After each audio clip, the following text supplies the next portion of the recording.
एक बौद्ध भिक्षु और उनका एक शिष्य एक जंगल में कुटिया बनाकर रहते थे। बौद्ध भिक्षु अब बूढ़े हो चुके थे और उनका शिष्य अभी भी जवान था। बूढ़े बौद्ध भिक्षु बहुत बड़े ध्यानी व्यक्ति थे। जब वे ध्यान करने बैठते तो 2-2, 3-3 दिनों तक ध्यान में ही रहते। बूढ़े बौद्ध भिक्षु के पास एक बड़े ही अनोखी शक्ति थी। वो ध्यान की अवस्था में भविष्य को भी देख लेते थे। एक दिन जब वो ध्यान कर रहे थे तो उन्होंने देखा कि आज से 8वें दिन उनके उस युवा शिष्य की मृत्यु हो जाएगी। उन्होंने अपने शिष्य को अपने पास बुलाकर कहा, मैं तुम्हें अगले 7 दिनों की छुट्टी दे रहा हूँ। तुम इन 7 दिनों तक अपने घर पर रहकर आ सकते हो। शिष्य ने खुशी से कहा, क्या ये सच है गुरुदेव? गुरु ने कहा कि हाँ। शिष्य मुस्कुराते हुए कहता है कि मेरा पिछले कई दिनों से अपने घर वालों से मिलने का मन भी कर रहा था। गुरु ने कहा, ठीक है, लेकिन याद रहे 8वें दिन की शाम होने तक तुम्हें यहाँ वापस पहुँचना होगा। शिष्य हाँ में सिर हिलाते हुए कहा, ठीक है गुरुदेव, पहुँच जाऊँगा, लेकिन आप अपना ख्याल रखिएगा।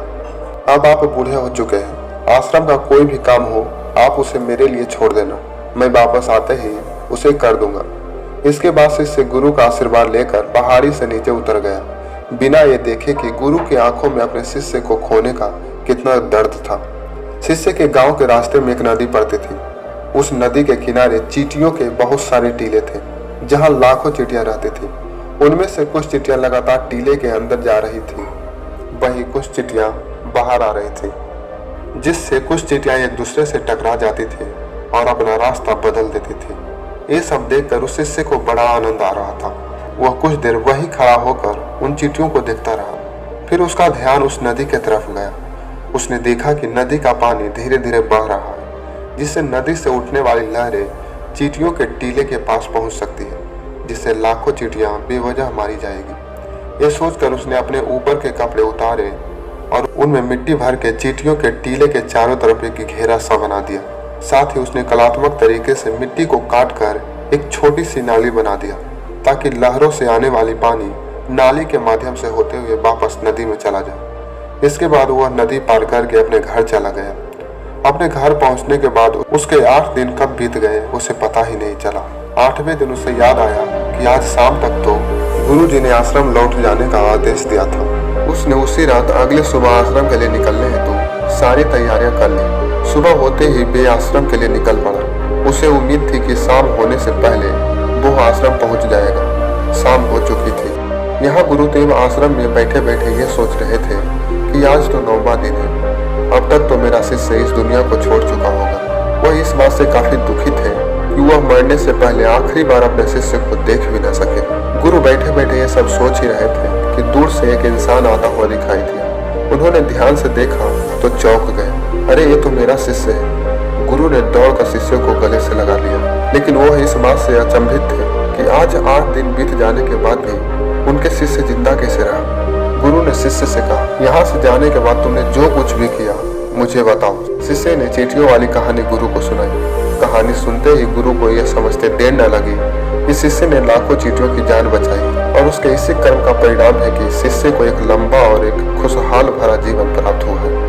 कहानी सुनने के बाद गुरु के मुख से अचानक ही निकल पड़ा, कर्म लौट कर जरूर आता है। शिष्य को गुरु के इस बात का मतलब समझ नहीं आया, इसलिए उसने गुरु से पूछा तो गुरु ने उसे सारी बात बता दी। इसके बाद उस शिष्य के मन में एक सवाल उठा।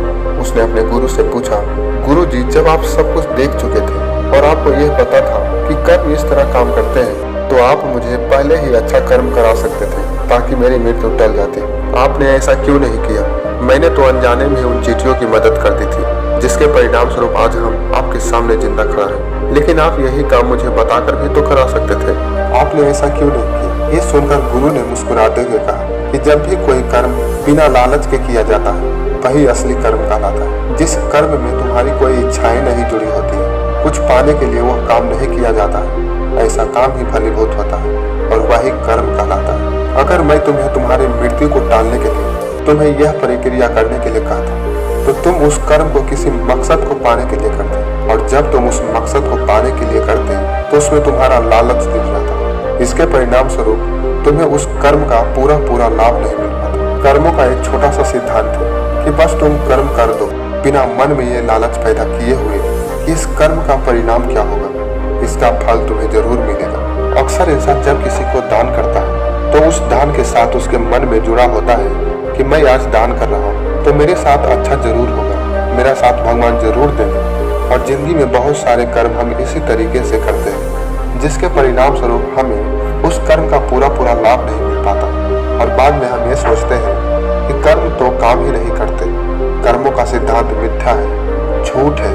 आप खुद सोचिए कि जब आप किसी मंदिर में जाते हैं तो आपके मन में कुछ न कुछ पाने की इच्छा जरूर आती है। जब आप मंदिर में जाकर प्रार्थना करते हैं, अपने हाथ जोड़ते हैं, अपनी आंखें बंद करते हैं, लेकिन समझने की बात यह है कि प्रार्थना तो वही स्वीकार होती है जो मौन रूप से की जाती है, जिसमें आपके मन में कोई इच्छा नहीं उठती और आप प्रभु को धन्यवाद करते हैं उन सभी चीजों के लिए जो उन्होंने आपको दी है। इंसान को मंदिर में भिखारी बनकर नहीं बल्कि राजा बन के जाना चाहिए, ताकि आप मौन भाव से परमात्मा का धन्यवाद कर सके। लेकिन ऐसा प्रयोग करना थोड़ा कठिन है। जब आप कोई काम करेंगे तो आपके मन में उसका फल जरूर आएगा।